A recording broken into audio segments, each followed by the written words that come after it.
Get ready for an epic showdown as the Dallas Mavericks take on the Boston Celtics in the highly anticipated NBA 2024 Finals, where two championship-caliber teams battle it out for basketball supremacy. The Boston Celtics and the Dallas Mavericks will each be facing their toughest opponent of these playoffs in the NBA Finals.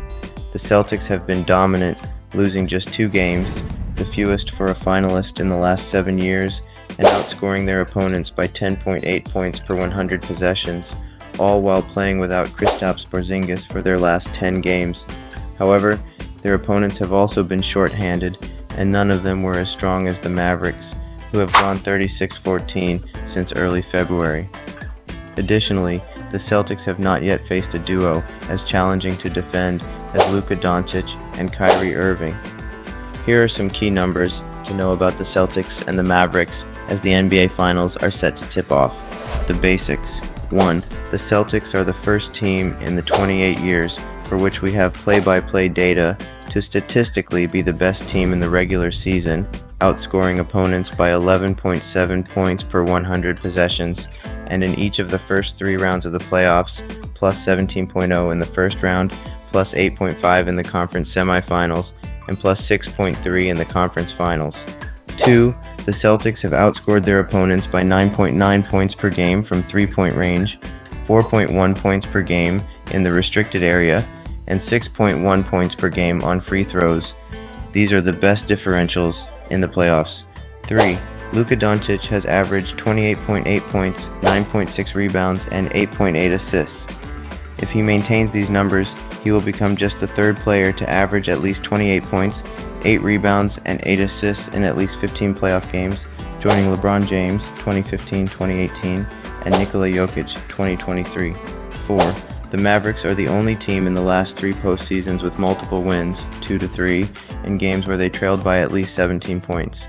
Meanwhile, the Celtics are 10-0 in games where they led by double digits. 5.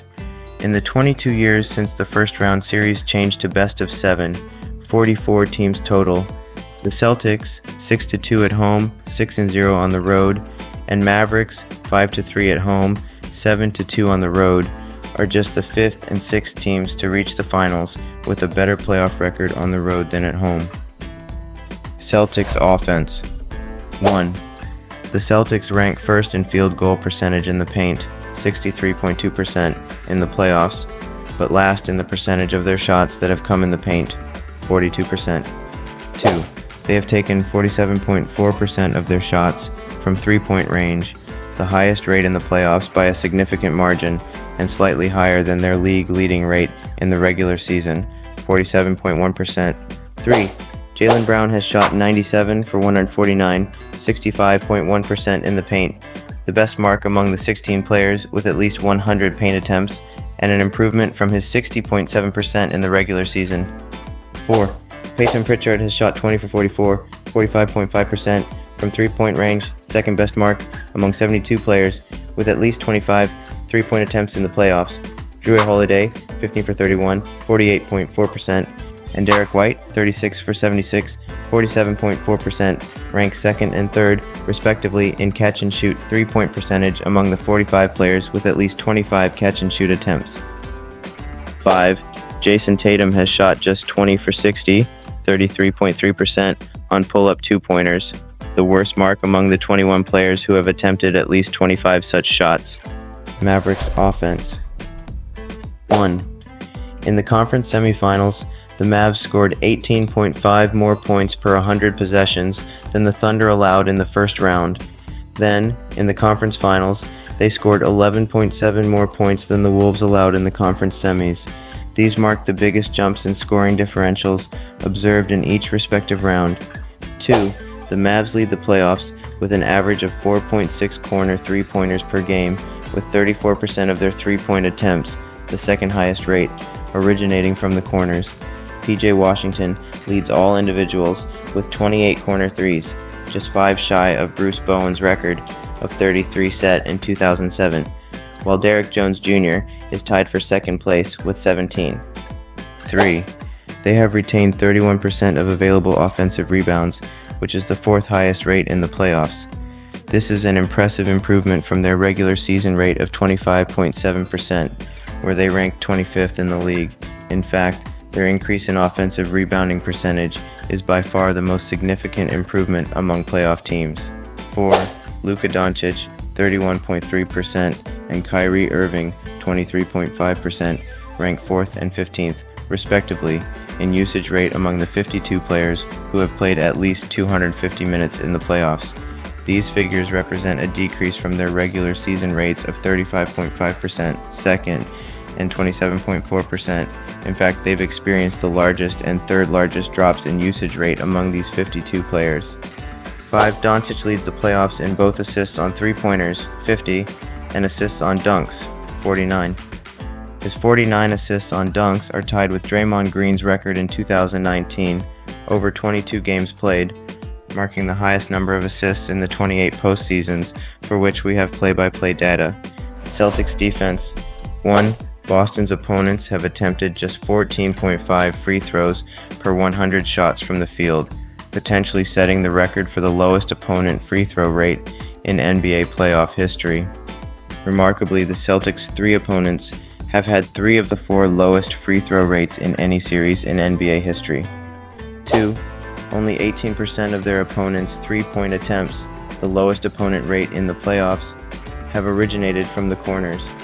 Impressively, this trend extends to the regular season, where they also boasted the lowest opponent rate, 21%. Notably, in their 2 head-to-head meetings, the Mavs were just 4 for 16 from the corners. 3.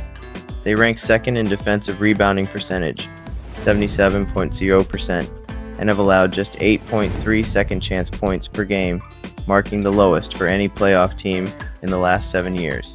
Mavericks defense. 1. Dallas opponents have shot just 51.1% in the paint, marking the 3rd lowest opponent field goal percentage in the playoffs. Specifically, opponents have shot just 38 for 84, 45.2% at the rim when Daniel Gafford has been guarding it, which stands as the most effective rim protection performance among the 17 players who have defended at least 50 shots at the rim. Additionally, Derek Lively II holds the 3rd best mark, with opponents shooting 35 for 71, 49.3%, in his presence. 2. The lineup with Lively in Gafford's place has displayed exceptional defensive performance, allowing just 98.5 points per 100 possessions. This stands as the best defensive rating among the 8 lineups that have played at least 100 minutes in the current playoffs. 3. Opponents have shot 20 for 68, 29.4% against Maxi Kleber, with the expected field goal percentage on those shots being 49.0%. This marks the 2nd biggest differential among the 106 players who have defended at least 50 shots in the playoffs. Who's on the floor? 1. Tatum leads the playoffs in cumulative plus-minus, as the Celtics have outscored their opponents by 141 points with him on the floor. 2. The Mavs have performed significantly better with Irving on the floor, with a margin of 27.6 points per 100 possessions, plus 8.2, compared to when he is off the floor, minus 19.4.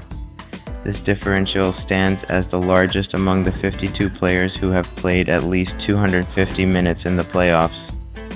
3. Jones has seen a significant increase in playing time during the playoffs, averaging 31.2 minutes compared to 23.5 minutes in the regular season. This ranks as the 2nd biggest jump among the 76 players who have played at least 8 playoff games, trailing only Josh Hart. On the other hand, Tim Hardaway Jr. from 26.8 to 13.0 and Dante Exum from 19.8 to 13.3 have experienced the largest drops in playing time among the same group of 76 players. As we witness the thrilling finale between the Dallas Mavericks and the Boston Celtics in the NBA 2024 Finals, we invite you to share your thoughts on this epic matchup. Don't forget to like, comment, and subscribe for more exciting NBA content. And stay tuned for all the latest updates and highlights. Thank you for watching.